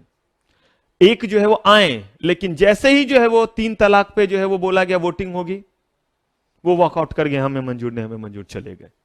चले गए तो हम थोड़ा उन्हें पकड़ने वाले हैं, उन्हें हम काउंट ही नहीं करेंगे जब कुछ पास करना रहेगा। तो कहीं ना कहीं वो उनको सपोर्ट किए ना जो लोग फेवर में बैठे हुए थे, क्योंकि अगर वो अगेंस्ट में वोट कर देते तो जो फेवर में थे उनका नुकसान हो जाता। तो इससे अच्छा वो चले गए, तो समहाउ कहीं ना कहीं फेवर किया या नहीं किया आपको, तभी तो पास हुआ है आपका जो ट्रिपल तलाक। क्योंकि राज्यसभा में तो मेजोरिटी में है ही नहीं बीजेपी, लेकिन ये बड़े अच्छे साम दाम दंड भेद जानती है, काम करा लेते हैं। अब देखिए अगला चीज, अब इस बार आप क्या कर रहे हैं वो देखिए। इस बार क्या हो रहा है कि आप में से जो है वो बंदा एक कहता है कि मैं जो है वो कॉन्ट्रैक्ट लाता हूं। एक हुआ कि ये इस बार कॉन्ट्रैक्ट लेंगे, अगली बार आप मिल बैठ करके करेंगे काम, मतलब अलग अलग बांट जाएंगे। एक सब गए और बीच से जो है वो क्या हो गए, एक हुआ गए ही नहीं, अलग अलग बार अलग अलग हो जाएंगे। सब गए, इस बार आप सब उठ गए, अगली बार जो है वो पिंक रहेंगे, बाकी उठ जाएंगे, अगली बार हमारे जो है ब्लैक फुल पत्ती रहेंगे, बाकी लोग उठ जाएंगे, ऐसे करके। तो ये क्या हो गया, बिड सपरेशन। याद रखिए, इतना कहानी इसलिए सुना रहा हूं क्योंकि ऐसे ही इसको याद रखना आसान है, आप रख लीजिए याद, लेकिन फिर वहां पे कंफ्यूज होइएगा एग्जाम में। और उसमें भी अगर हमने यहां पे केस लॉ दिया तो मजा आपको बहुत आएगा। तो इसीलिए जितना मैं बताना चाह रहा हूं प्लीज उतना समझिएगा, ये नहीं कि सर हमारी इतनी ही इच्छा है समझने की, प्लीज नहीं, तो वो भी टाइम आपका वेस्ट हो जाएगा। एकदम अंतिम तक उतना ही, और जहां दिक्कत हो टोकेंगे। तो एक हुआ कि बारी बारी से आएंगे तो बिड रोटेशन, एक हुआ सब आए और आप लोगों के बीच जो तय था उनको छोड़ करके बाकी उठ गए, तो क्या हुआ, बिड सपरेशन। अब देखिए गए सब और ये इस बार जो है वो बिड लेकर के आए और 100 करोड़ का बिड लाए, ध्यान से 100 करोड़ का काम लाए, 100 करोड़ में बिड हुआ। आपको क्या लगता है अगर ये 100 करोड़ में बिड हुआ है तो कॉस्ट कम आता होगा? मान लीजिए कि 80 करोड़ का कॉस्ट था और 100 करोड़ में ये बिड मिल गया। अब इन्होंने किया क्या, 20-20 करोड़ का काम सब में बांट दिया। अगर मान लीजिए सड़क बनानी थी, 5 किलोमीटर सड़क के लिए ये 100 करोड़ का मिला था टेंडर, 1 करोड़ 1 किलोमीटर इनको, 1 किलोमीटर इनको, 1 किलोमीटर इनको, 1 किलोमीटर इनको, सबको दे दिया। अब सबके हिस्से में आया कितना कितना, अगर 100 करोड़ है तो इसका मतलब 20-20 करोड़ करके आपने क्या कर दिया, बांट दिया। अब 20 करोड़ बनाने में तो कितना लग रहा है, तो इसका मतलब 18 करोड़ सबको लगेगा, तो सबका फायदा कितने का हो गया, जो भी हो जितना भी लगे, 16 का ही होगा ना, सॉरी 18 क्यों होगा, 16 करोड़ ना, नहीं हो गया 80, 16 5 जा 80, ठीक है। तो 4-4 करोड़ का सबका फायदा हो गया। तो इसका मतलब एक लाए और सब में क्या कर दिया, बांट दिया वो काम। तो इसको क्या कहेंगे, सब कॉन्ट्रैक्ट बिड रिगिंग। सब कॉन्ट्रैक्ट, कॉन्ट्रैक्टर ने फिर से सब कॉन्ट्रैक्ट कर दिया, पूरा का पूरा 5 किलोमीटर नहीं बना करके 1 किलोमीटर सब में क्या कर दिया, बांट दिया। क्लियर है? कॉम्प्लीमेंट्री बिडिंग, ये क्या है वो सुनिए। कॉम्प्लीमेंट्री बिडिंग का मतलब है कि यहां पे आप क्या करते हैं, सब गए हैं बिड रोटेशन में, ठीक है, और बिड सपरेशन में जाते सब थे और जो जिनके बीच थे, हो सकता है एक क्या दो भी हो सकता है जानबूझ के आप रहे, लेकिन बाकी लोग निकल जाते थे। ठीक है, और सब कॉन्ट्रैक्ट में एक काम लाता था और आपस में इस बार सब गए हैं। ठीक है, इसका तो बिड रोटेशन नहीं है, कोई निकल करके नहीं आया तो बिड सप्रेशन भी नहीं है। एक काम ला करके सबको बांट भी नहीं रहा है। अब क्या हो रहा है वो सुनिए। आप सारे लोग बिड कर रहे हैं, आप बोलेगा फिर क्या गड़बड़ हुआ सर, फिर क्यों आरटीपी? अच्छी बात है, सब बिड कर रहे हैं, लेकिन बिड कैसे कर रहे हैं वो देखिए। मैंने पहले ही बोला आपकी सेहत को सूट नहीं करता है ठेकेदार बनना, लेकिन बुद्धि से सूट कर रहा है। आप लोगों ने तय किया क्या वो देखिए। सबने जो है यहां पे जो है वो बिड डाला। हमारे जो है ब्लैक जो है वो प्लेन ब्लैक, ये कह रहे हैं 150 करोड़ प्लेन ब्लैक। हमारे जो है वो पिंक जो है वो ये कह रहे हैं 190 करोड़। अब हमारे जो है वो फूल पत्ती ब्लैक, ये जो है वो कह रहे हैं 200 करोड़। हमारे जो है वो फेडेड पिंक जो है, मतलब हल्का कलर पिंक, ये जो है वो पिंक ही हुआ ना, सब सारे कलर पिंक ही है ना। ये बड़ा खराब चीज होता है, इसलिए मुझे लाल काला ये सब अच्छा लगता है कि इसमें कोई कंफ्यूजन ना हो। मेरी बिटिया तो पीच कलर भी समझती, बोलता बेटा रे जरा ये दे दो ना, कौन ऑरेंज कलर का? त्याग पापा ऑरेंज कलर था, पीच कलर। तो बेटा रे ये कौन सा कलर होता है? जी ये भी नहीं पता, पीच कलर पापा अपने हिसाब से समझाती है। और उसे जब लगता है कि मैं कोई चीज नहीं जानता हूं, फिर जो उसे मजा आएगा समझाने में, देख पापा हम तुमका समझाते हैं, मतलब नहीं बोलते, कहीं ना कहीं जीन आ ही जाता है। तो जैसे मैं पढ़ाता हूं तो उसे समझाऊंगा, देखो बेटा ऐसे ऐसे वैसे, देख पापा देखो ठीक से बस समझना, ध्यान से सुनना, बस इतना भूमिका के बाद जो है वो तब वो समझाना शुरू करेगी। एक लाइन बोलने में ये भूमिका देगी, क्योंकि जैसे मैं बोलता हूं तो वैसे ही जो है वो भी समझाना शुरू।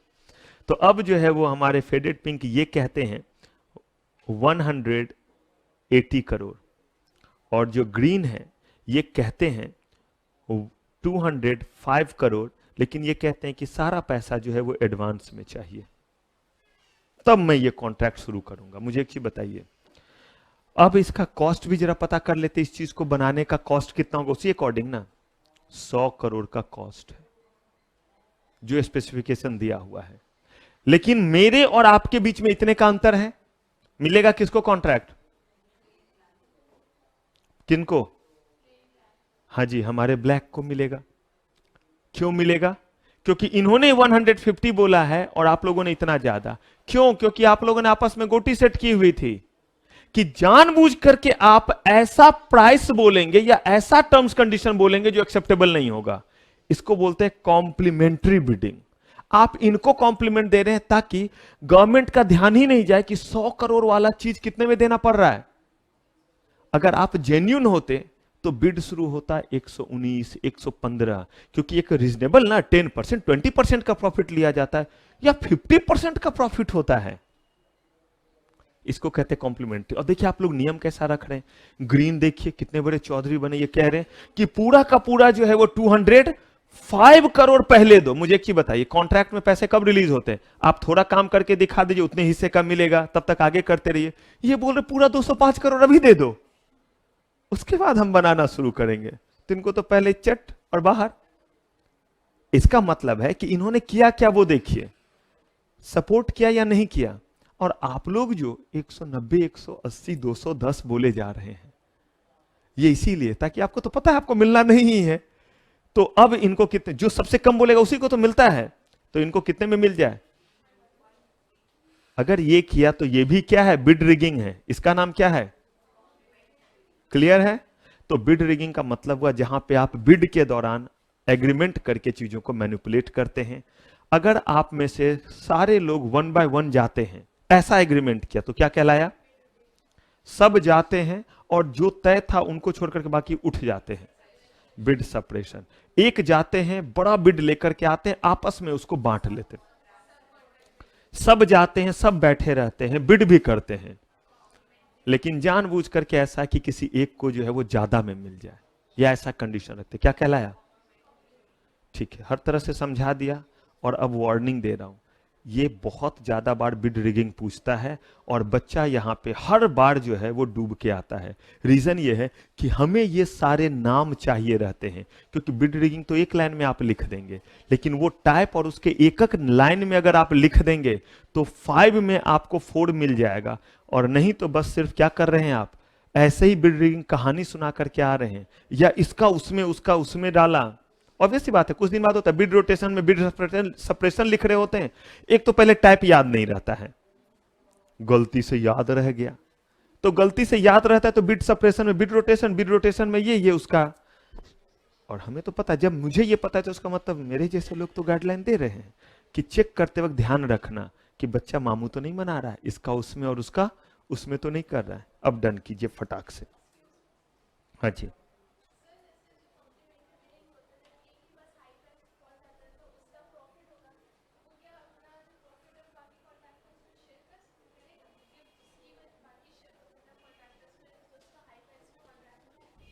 डन कर लीजिए, फिर बात करते हैं। हाँ, क्या बोल रहे हैं?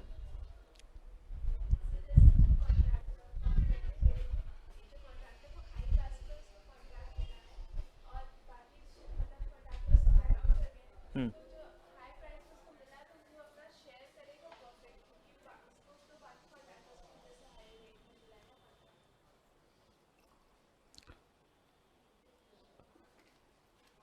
अगर आप बात कॉम्प्लीमेंट्री जो है वो बिडिंग की करते हैं, तो कॉम्प्लीमेंट्री बिडिंग के केस में, कॉम्प्लीमेंट्री बिडिंग के केस में कॉम्प्लीमेंट्री बिडिंग के केस में बेसिकली होता यह है कि उसमें जो है वो आप जो है वो कॉम्प्लीमेंट्री बिडिंग के केस में जो है, कॉम्प्लीमेंट्री बिडिंग के केस में जो है, आप इस बार कॉम्प्लीमेंट्री बिडिंग में आपको मिला है तो ये तो तय होगा अगली बार कॉम्प्लीमेंट्री बिडिंग में किसी और को भेजेंगे, इसीलिए ना इसमें बंटवारा नहीं होगा। अलग अलग तरह का चीज नहीं हुआ, एक बार बिड रोटेशन से आपने जो है वो मैनिपुलेट कर लिया, कभी जो है वो बिड सप्रेशन से।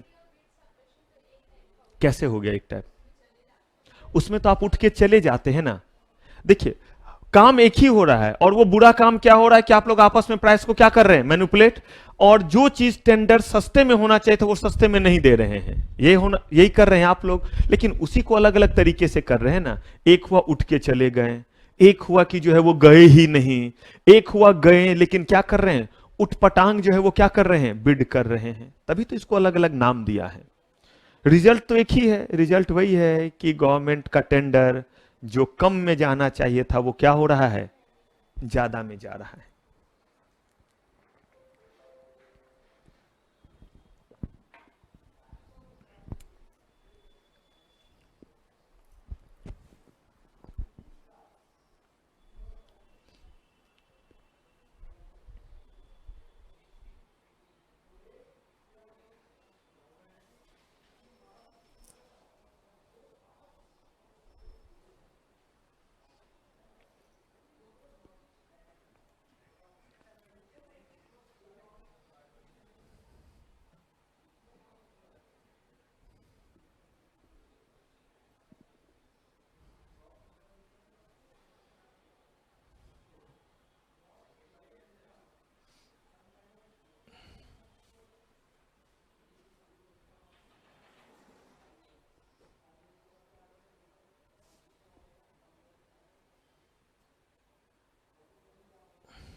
डन,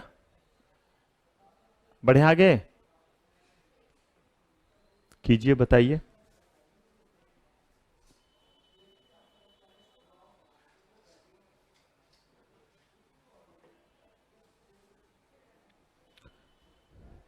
चलिए अगले आरटीपी पे आते हैं, और ये हमारा है एंसिलरी एग्रीमेंट।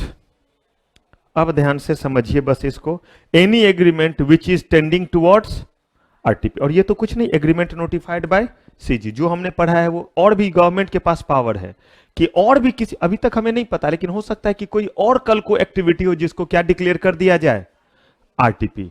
तो गवर्नमेंट नोटिफाई करके कहते हैं कि ऐसे ऐसे होगा, तो उसको क्या बोलेंगे, आरटीपी बोलेंगे। जैसे इंडियन पिनल कोड, हो सकता है कल को देखे कि इस तरीके से मारा जाएगा तो भी क्या बोलेंगे, मर्डर। अभी तक जितने पॉसिबल तरीका है वो हमने क्या कर दिया, बता दिया। हो सकता है कि कल के समय ऐसा हो जाए कि बोले कि किसी को पढ़ा पढ़ा करके भी अगर मार दिया तो वो भी मर्डर के कैटेगरी में आएगा। अगर ऐसे करके भी ज्यादा लोगों का खून होने लगे कि टीचर जो है वो क्या कर रहे हैं, पढ़ा रहे हैं और लगातार पढ़ाए जा रहे हैं, और पता है कितनी देर से ज्यादा पढ़ाएंगे तो बच्चा मर जाएगा, तो बोला जाएगा मर्डर का क्या चलेगा, केस चलेगा। अभी तक ऐसा नहीं होता था तो शायद इस कैटेगरी में नहीं आएगा। ये जो आपका है बड़े ध्यान से समझिएगा, any agreement which is tending towards RTP. कहे कोई भी एग्रीमेंट जो किसके तरफ बढ़ रहा हो, कहा आरटीपी की तरफ बढ़ने का मतलब क्या है, कहा आरटीपी नहीं है, कहा आरटीपी नहीं है मतलब, कहा आरटीपी नहीं है क्योंकि आरटीपी का लिस्ट हमने पढ़ लिया है, ये सारा का सारा आरटीपी का लिस्ट था, इनमें से किसी में नहीं है। तो कह रहे कि इनमें से किसी में है नहीं, लेकिन चाल चलन ऐसे है कि इन्हीं में से किसी की तरफ जाने वाला है, अभी नहीं गया है। मैं एक एग्जांपल देता हूं, मान लीजिए कि एक हमने ले लिया पर्सन, आप लोग को नहीं लेते इस एग्जांपल में, शरीफ बच्चे हैं। मान लीजिए कि दो फ्रेंड, एक है ए और एक है बी। अब ए और बी जो है बड़ा अच्छा, ए जो है वो ऑलरेडी जो है वो डिक्लेयर्ड नालायक। क्यों? क्योंकि ये जो है वो चिमनी फैक्ट्री बनता है, गंगाजल का सेवन करता है, मोहल्ले में राउंड एंड राउंड मारता है। आगे समझ ही रहे होंगे, मोहल्ले में क्या गार्ड का नौकरी करता है, मोहल्ले में राउंड एंड राउंड मारता है। बी उसका फ्रेंड, बी के बस ए के क्या रहता है, साथ रहता है। तो ए तो ऑलरेडी आरटीपी है, ए नालायक है, उसको मिल चुका है स्टेटस नालायक। क्यों? तो चिमनी फैक्ट्री, गंगाजल का सेवन, मोहल्ले में राउंड एंड राउंड। लेकिन बी अभी जो है नालायक हुआ नहीं है, लेकिन ए के साथ रहता है और देखता है कि मेरा भाई क्या मस्त जो है वो छल्ला बनाता है धुएं का। आज वो देख रहा है, तो देख रहा है, छल्ला बना नहीं रहा है, तो इसलिए वो क्या है, एंसिलरी एग्रीमेंट। और ए क्या है, आरटीपी। लेकिन कल को बोलेगा कि भाई जरा देना, और एक कस खुद मारेगा, तो इसका मतलब वो आरटीपी बना, नालायक बना। कौन सा नालायकी करने लगा, वो भी सिगरेट पीने लगा। तो हमें नहीं पता कि किस आरटीपी की तरफ जाएगा। दूसरा, ए जो है वो गंगाजल का सेवन करता है, बी उसका फ्रेंड है, वो गंगाजल का सेवन बिल्कुल नहीं करता, यानी समझ ही रहे, पीने वाले को पीने का बहाना चाहिए। तो वहां जो चखना वगैरह रखा है, चिकन मटन पनीर जो भी है, जो भी वो खाते हो, तो बी जो है बस वो चखना खा रहा है, और ए क्या कर रहा है इधर। तो ए जो है वो नालायक बिगड़ा हुआ, और बी बढ़ रहा है उस तरफ। आज सिर्फ चखना उठा रहा है, कल चखना पे मखना पे भी एक घुट वो भी लेना शुरू करेगा। तो देखिए पहले कैसे बिगड़ा, क्या करके, इसका मतलब आरटीपी बना, पता नहीं कौन सा आरटीपी, रिफ्यूजल टू डील बनेगा या फिर एक्सक्लूसिव डीलिंग होगा, टाई अप सेल होगा, नहीं पता, लेकिन होगा उन्हीं में से किसी तरफ जाएगा। तो हो सकता है सिगरेट पीने के कारण वो भी नालायक के कैटेगरी में आएगा, या गंगाजल का सेवन करने के कारण। ए जो है वो बिगड़ा हुआ क्योंकि मोहल्ले में राउंड एंड राउंड मारता है बाइक पे, और एक नहीं एक से ज्यादा लोगों को कवर कर लेता है, क्योंकि खुद तो पूरा का पूरा बेगार। कोई जो चले जाते हैं मान लीजिए ड्यूटी पे, तो जो ड्यूटी से लौट के आते हैं अगला टारगेट उनको रखते हैं, तो 24 घंटा मोहल्ले में राउंड मारते रहते हैं। बी बिल्कुल शरीफ, लेकिन बस भाई के साथ बैक पे पीछे बैठ करके मोरल सपोर्ट दे रहा है। ए नालायक, लेकिन बी जो है वो अभी क्या कर रहा है, बी अभी मोरल सपोर्ट दे रहा है। कल को हो सकता है अपना इंडिपेंडेंट टारगेट रखेगा, और तब बाइक से जो है वो क्या करना शुरू करेगा, घूमना शुरू करेगा। तो देखिए बी बिगड़ा, लेकिन अब बी जो है वो इनमें से किस तरफ बिगड़ेगा ये नहीं पता, ये तो समय बताएगा। ए तो नालायक था, लेकिन बी जो है वो नालायक कैसे बना, तो सिर्फ सिगरेट पीने के कारण, या गंगाजल का सेवन करने के कारण, या मोहल्ले में राउंड एंड राउंड मारने के कारण, या तीनों चीज के कारण। ठीक वैसे ही refusal to deal itself RTP, exclusive dealing RTP. लेकिन अब जो कोई ये एक्टिविटी कर रहा है, ये एक्टिविटी या तो किसमें बदल जाएगा, रिफ्यूजल टू डील में, या किसमें बदल जाएगा, एक्सक्लूसिव डीलिंग में, या हो सकता है कि इनमें से ज्यादा चीजों में। तो ये है हमारा एंसिलरी और एग्रीमेंट नोटिफाइड। कर लीजिए इसको, डन।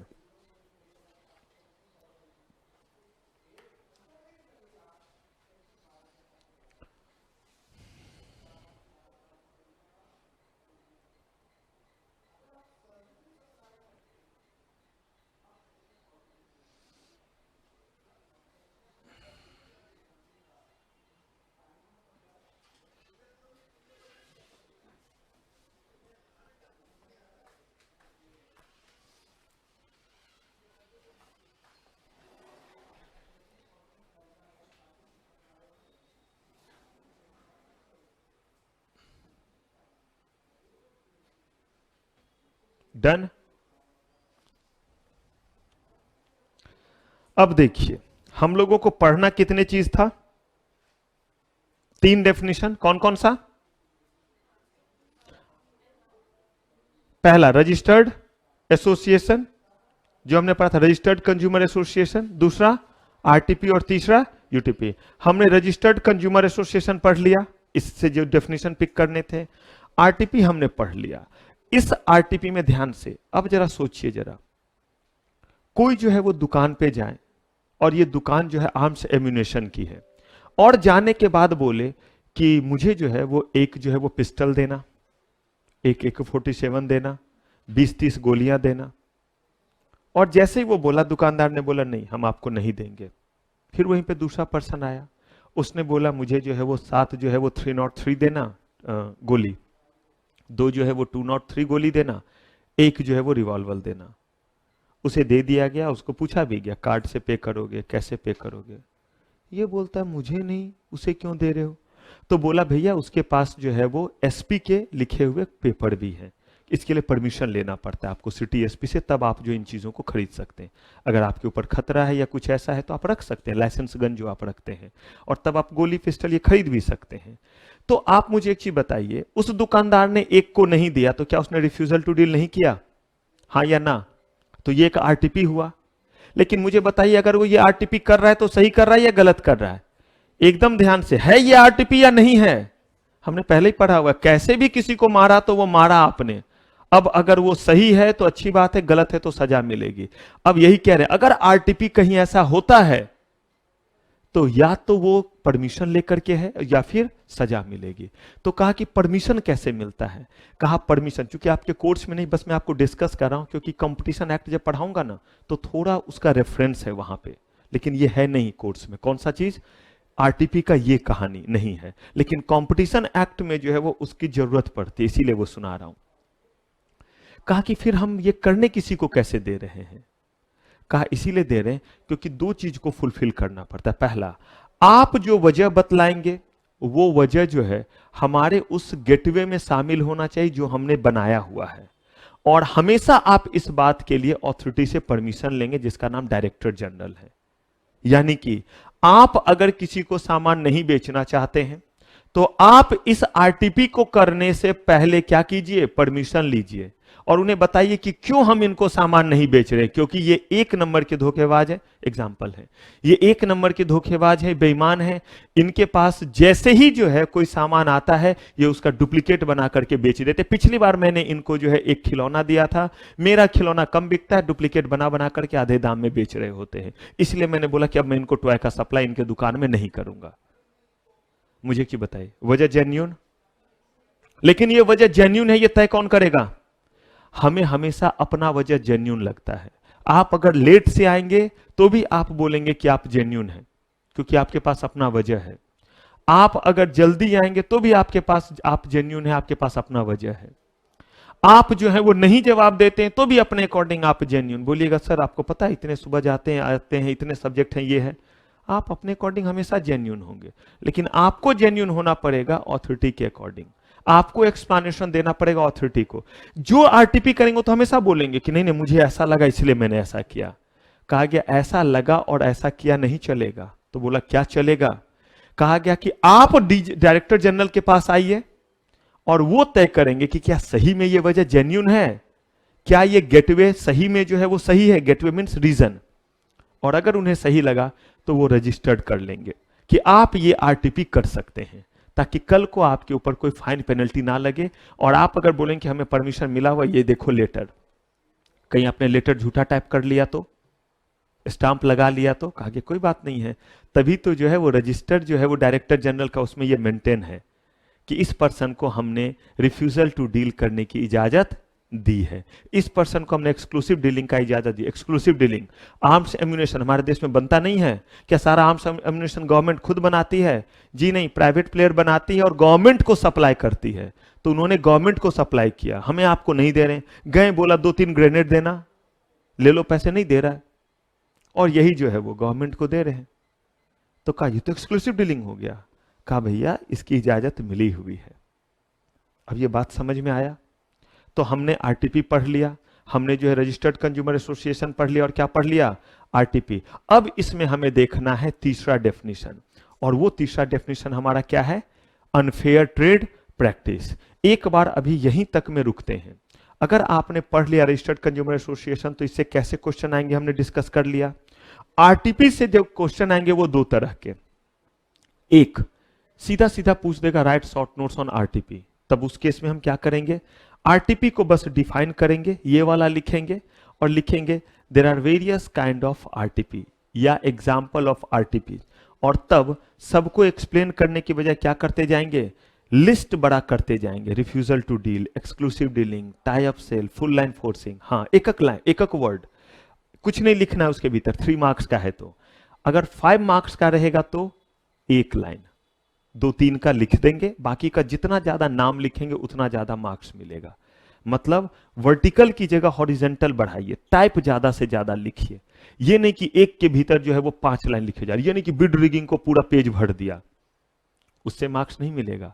आरटीपी पूछा, आरटीपी लिखिए और एग्जाम्पल लिखते चले जाइए, और एग्जाम्पल में जितना ज्यादा लिखिए, मैंने आपको 12 तरह के बतलाए हैं, तो जहां तक हो सके वहां तक पहुंचिए। कम से कम 6-7 तो जरूर लिखिए, और अगर 5 मार्क्स का है तो वैसे केस में 6-7 लिखिए, 8 लिखिए, लेकिन 1-2 को क्या कर दीजिए? एक आध लाइन में एक्सप्लेन कर दीजिए जो छोटा छोटा है। जैसे आपका जो predatory pricing, when selling at less than cost price with an intention to eliminate the competitor, हो गया, काम खत्म। मेरे तरफ बीच में प्लस माइनस बनाने की जरूरत नहीं है, तो वो तो समझाने के लिए किया, आप एंड लगा करके कर दीजिए। क्लियर है? दूसरा क्वेश्चन अलग से पूछेगा, right short notes on predatory pricing, उसमें जम के ये बात लिखिए। डिस्टिंग्यूज पूछ देता है एक, डिस्टिंग्यूज between full line forcing and tie-up sale, distinguish between resale price maintenance and concerted action, इन सब के बीच में जिनमें रिलेशन है, distinguish between refusal to deal and exclusive dealing। तो कुछ भी पूछेगा बन जाएगा। चीजें क्लियर है? अब इसके बाद हम आएंगे अनफेयर ट्रेड प्रैक्टिस पे, कि अनफेयर ट्रेड प्रैक्टिस क्या है। आप सुनते रहते हैं, ऐड आता रहता है कभी कभी कि 1 लीटर में 91 किलोमीटर, क्या खूब ताकत मजबूत बेहद, 7 दिनों में गोरी सच्ची मुच्ची, ऐसे ऐसे करके बहुत सारे चीज, झंडू बाम पीरा हारी बाम, सर्दी सरदर्द पीरा को पर में दूर करे आराम, एक बाम 3 काम। अगर सही में 3 काम है तो बड़ी अच्छी बात है, लेकिन कमबख्त बोल रहा है 3 काम कर रहा है, एक भी काम नहीं। तो ऐसे बड़े सारे चीजें जो अनफेयर के कैटेगरी में आते हैं, जहां पे आप जो है वो चीजों के बारे में गलत बताते हैं। तो एग्जैक्टली अनफेयर ट्रेड प्रैक्टिस क्या है, और जैसे हमने एक एक करके एग्जाम्पल देखा किसका? आरटीपी का, वैसे ही हमें देखना है किसका? अनफेयर ट्रेड प्रैक्टिस का, क्योंकि उन सब पे केस लॉ पढ़ेंगे हम कंज्यूमर प्रोटेक्शन एक्ट में, जहां पे ना आरटीपी को डिफाइन किया गया है ना किसको? अनफेयर ट्रेड प्रैक्टिसेस को। तो चलिए ये सब हम लोग करेंगे नेक्स्ट एपिसोड में। तो यहां तक के चीजों को अच्छे से क्या कर लीजिएगा?